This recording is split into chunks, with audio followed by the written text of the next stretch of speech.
Pemirsa yang dikasihi Tuhan, di dalam masa pandemi ini banyak hal yang Tuhan ajarkan kepada kita, khususnya untuk kehidupan suami istri. Banyak masalah, banyak kendala, tetapi di dalamnya kita melihat bahwa Tuhan tidak akan meninggalkan kita untuk memberikan kepada kita satu hikmat bagaimana melewati pandemi tanpa mengurangi peran dan tugas kita sebagai suami istri yang sungguh-sungguh takut akan Tuhan. Dalam masa pandemi ini, ada beberapa masalah keluarga berkaitan dengan pendidikan anak. Secara khusus untuk anak-anak mereka yang harus belajar melalui daring, sehingga melalui daripada semuanya ini, orang tua dituntut menjadi pendamping, orang tua dituntut menjadi pengawas, dan bahkan orang tua dituntut untuk menjadi satu teman berpikir bagaimana mereka mengerjakan tugas, mengembangkan tugas. Nah, untuk orang tua yang tidak siap menjadi pendamping soal keilmuan, tidak siap menjadi pendamping untuk soal pertumbuhan iman, tidak siap pendamping untuk anak bersosialisasi di rumah dalam masa pandemi ini, banyak orang tua yang mengalami problematik. Dan tidak sedikit akhirnya ada suami istri ribut dalam hal pembagian waktu untuk pendampingan anak. Ada juga orang tua yang ribut dengan anak itu sendiri karena anak itu tidak bisa disiplin. Nah, disinilah kita melihat betapa pentingnya untuk orang tua bagian yang pertama, kita memiliki kesatuan visi, kita memiliki kesatuan kerjasama. Bagaimana orang tua tidak boleh kalah otoritas dengan anak, dan bagaimana anak harus dibawa kendali orang tua dengan sikap yang takut akan Tuhan. Nah, disinilah penting suami istri menjalankan tugas ini, satukan dulu tujuannya di dalam pendidikan berkaitan dengan anak-anak di rumah. Kedua, anak-anak ini perlu melihat model yang benar. Di tengah masa pandemi ini, bagaimana seharusnya papa mama juga bisa menjadi contoh yang baik. Ada waktu yang begitu banyak, yaitu kuantitas secara waktu. Tapi jikalau waktu ini tidak diisi dengan secara kualitas, tidak ada bonding time yang kuat, dan tidak ada yang sesuatu sangat baik untuk anak bisa rasakan, juga waktu akan cepat berlalu.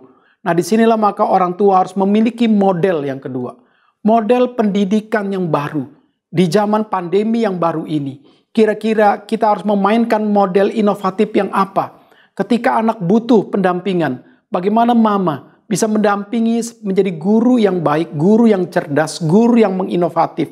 Nah, ketika ayah juga ada di rumah, ada yang bekerja, bagaimana ayah juga bisa bertugas menjadi pendamping, menjadi insighting yang baik, sehingga anak-anak tidak boleh lagi mengalami tekanan. Berapa banyak yang saya hadapi, orang tua stres, anak pun stres. Kenapa stres? Karena anak stres karena tertekan oleh studinya, oleh pembelajarannya. Ditambah lagi ditekan oleh orang tua. Nah, ini akhirnya menimbulkan satu problematik. Rumah tangga tidak harmonis, suasana tidak damai, anak kehilangan relasi dengan Tuhan, anak kehilangan relasi dengan orang tua. Nah, disinilah peran orang tua yang pertama tadi, satukan dulu satu tujuan.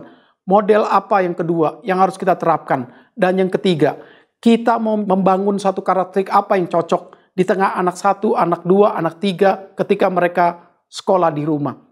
Nah, disinilah berarti butuh ada yang disebut namanya penridiman ulang. Butuh ada satu pembaruan ulang. Di dalam masa ini, Tuhan pasti tidak bermaksud supaya keluarga kita hancur imannya, hancur nilai relasinya, hancur nilai pertumbuhan karakter dan sosialnya.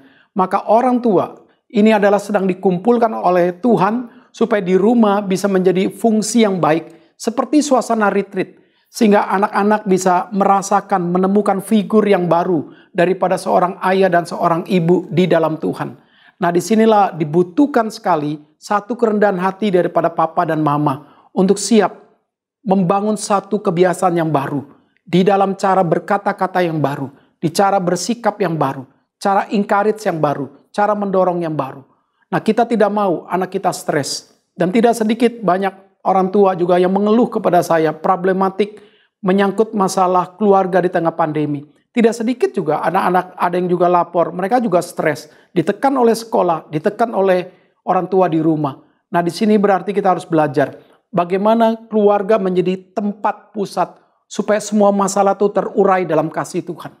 Rumah adalah tempat di mana anak-anak bisa menemukan lagi kasih dan damai dalam Tuhan.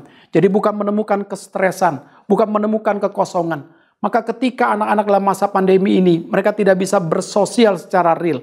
Nah, disitulah papa mama harus bisa menurunkan daripada tingkat daripada dirinya, apa artinya? Artinya siaplah menjadi kawan, siaplah menjadi sahabat untuk anak-anak kita. Bayangkan kalau anak kita hanya dibiarkan berselancar liar di sosial media. Mereka tidak terkontrol. Akhirnya mereka ada di rumah, tapi kehilangan makna. Mereka ada di rumah, kehilangan aspek pertumbuhan iman. Maka kita akan punya dosa sebagai orang tua. Yaitu dosa apa? Karena kita tidak menjadi partner untuk pertumbuhan iman anak-anak. Kita tidak menjadi partner untuk pertumbuhan karakter anak-anak. Kita tidak menjadi partner untuk pertumbuhan talenta anak-anak. Kita tidak menjadi partner untuk pertumbuhan sosial anak-anak. Kenapa? Karena kita merasa orang tua juga sudah sibuk, saya sudah punya masalah sendiri. Hai anak-anak, tunjukkanlah bahwa engkau adalah anak yang sungguh-sungguh bisa menyenangkan orang tua. Nah kadang-kadang orang tua berperspektif seperti itu. Bahwa anak ini seperti anak malaikat. Pelan anak itu adalah sudah juga berdosa. Dan kita adalah papa mama juga sudah berdosa. Nah disinilah kita perlu membangun satu disiplin rohani yang baru. Tanpa mengurangi makna anak bertumbuh iman, bertumbuh karakter, bertumbuh talenta, dan bertumbuh sosial. Jadi di dalam masa pandemi inilah tepat yang disebut ini adalah retreat keluarga kecil. Untuk kita menjadi tim yang lebih kompak, untuk kita para orang tua punya aspek bonding time yang baik. Oleh karena itulah suami istri dipulihkan untuk saling menghormati, saling menghargai. Anak-anak juga dipulihkan bagaimana menjadi tim yang baik. Sehingga keluarga bisa menjadi sungguh-sungguh menjadi keluarga yang memuliakan Tuhan di masa sulit ini. Dan keluarga yang bisa tetap melayani Tuhan di dalam masa pandemi ini.